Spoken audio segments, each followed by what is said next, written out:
தஞ்சாவூர் பனகல் கட்டிடம் முன்பு தமிழ்நாடு மாநில தொடக்க கூட்டுறவு வங்கி அனைத்து பணியாளர்கள் சங்கம் சார்பில் கவன ஈர்ப்பு ஆர்ப்பாட்டம் நடைபெற்றது. மாவட்ட தலைவர் மணிவண்ணன் தலைமையில் நடைபெற்ற இந்த ஆர்ப்பாட்டத்தில் நியாய விலை கடைகளில் ப்ளூடூத் மூலம் விற்பனை மேற்கொள்வதை முற்றிலும் நீக்கிட வேண்டும் அல்லது காலதாமதம் ஏற்படாத வகையில் எளிமைப்படுத்த வேண்டும், அனைத்து பொருட்களும் சரியான எடையில் விற்பனை முனையத்தில் வழங்கப்படுவதை உறுதிப்படுத்த வேண்டும், பதவி உயர்வில் எழுத்தர் பணியிடம் அனுமதிக்கப்பட வேண்டும் உள்ளிட்ட 8 அம்ச கோரிக்கைகளை வலியுறுத்தி கோஷங்கள் எழுப்பப்பட்டன. ஆர்ப்பாட்டத்தில் மாவட்ட செயலாளர் கலியமூர்த்தி, மாவட்ட பொருளாளர் ஜெய்சங்கர், துணை தலைவர்கள் ஜேம்ஸ் வாட், சாமியப்பன், இணை செயலாளர்கள் ரவி, வேலாயுதம், கௌரவ செயலாளர் செல்வம் உள்ளிட்ட ஏராளமானோர் கலந்து கொண்டனர்.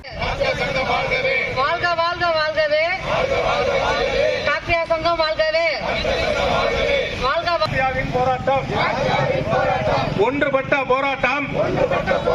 வென்று காட்டும் நிச்சயம், வெல்லட்டும் வெல்லட்டும், நிறைவேற்று நிறைவேற்று, அங்காடி பணியாளர்களின் 8 அம்ச கோரிக்கையை நிறைவேற்று, ரத்து செய், வழங்கிடு வழங்கிடு, அங்காடிக்கு சரியான எடையில் பொருட்களை வழங்கிடு, எந்திரம் வழங்கிடு, நியமனம் செய் நியமனம் செய், அனைத்து அங்காடிக்கும் உதவியாளரை நியமனை, விடுமுறை நாட்களில் நகர்வு பணியை ரத்து செய், துறையே அனைத்து விற்பனையாளர்களுக்கும் சமமான பணிமுப்பை நிர்ணயம் செய், வழங்கிடு வழங்கிடு,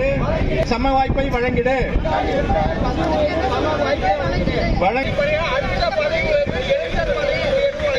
வழங்கிடு வழங்கிடு.